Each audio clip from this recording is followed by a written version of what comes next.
Hello and welcome to BIXPO 2021 Newsroom. I'm your host, Ji-hee Won. With me this afternoon is Neil Wilmshurst.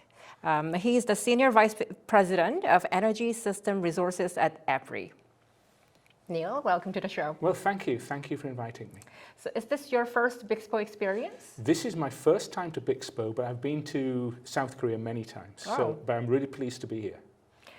I was wondering because back in 2019, I had a pleasure of interviewing your colleague, Anna Ray. So yes. I was wondering if you were here with her, but that wasn't the case. No. I see. So what sort of stood out the most at BIXPO 2021? At BIXPO.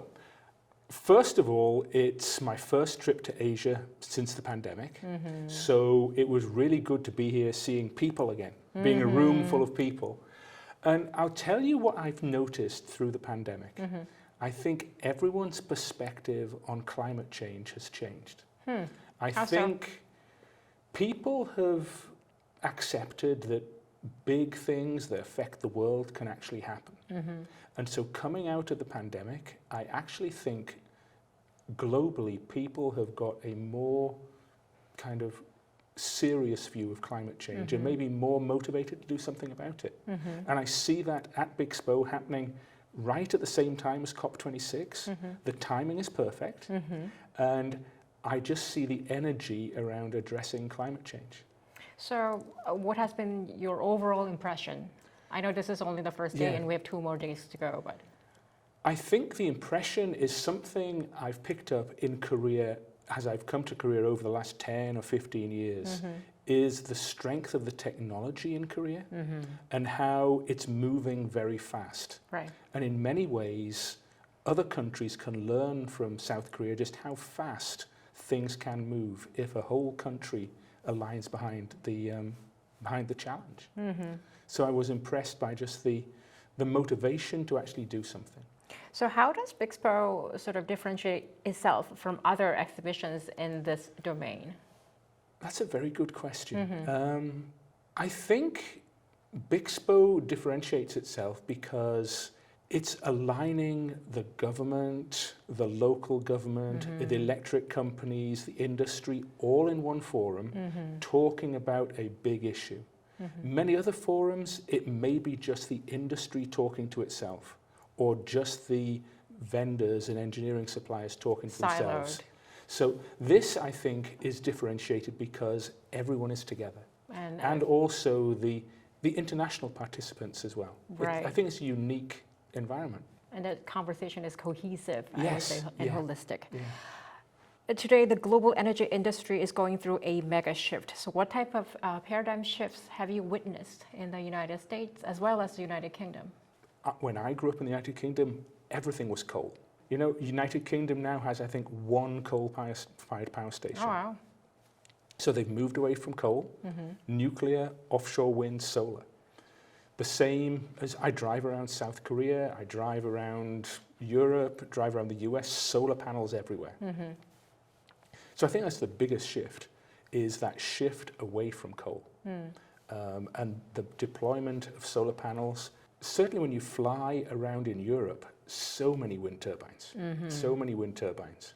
And you see that everywhere, and I know it's being talked about in South Korea as well. So that's going to be something to watch.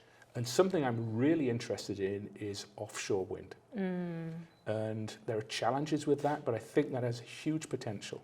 This is going to be my last question. So how could the United States team up with countries like the United Kingdom and South Korea to strengthen the resilience of communities and economies around the world? I think you helped me though with the around the world thing. One of the discussions going on at COP is around who should pay for all this infrastructure. You look at the countries who create the most CO2 at the moment, produce the most CO2 at the moment. They aren't necessarily the ones who've produced the most CO2 over the decades. So the US and the UK actually have benefited from all that CO2 produced over generations. So you think about that, and you think about the lessons we've learned, the lessons that South Korea is learning as well. And the analogy I use is, if you go to Africa, people are using cell phones. They never used landline telephones. They jumped at technology. They went from nothing to cell phones.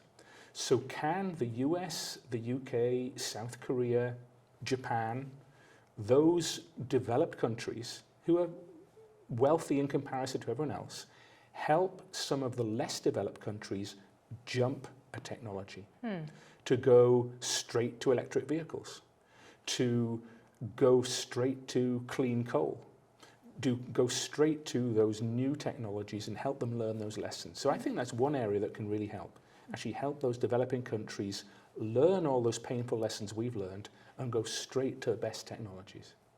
I think that's a brilliant way for us to foot the bill, so to speak. Yeah. So do you have any final thoughts you would like to share with our viewers?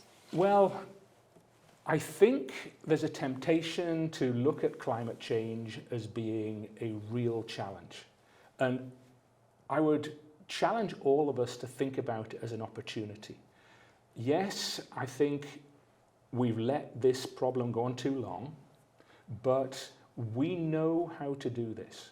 And there's a huge opportunity, technology and reskilling people, manufacturing, new technology.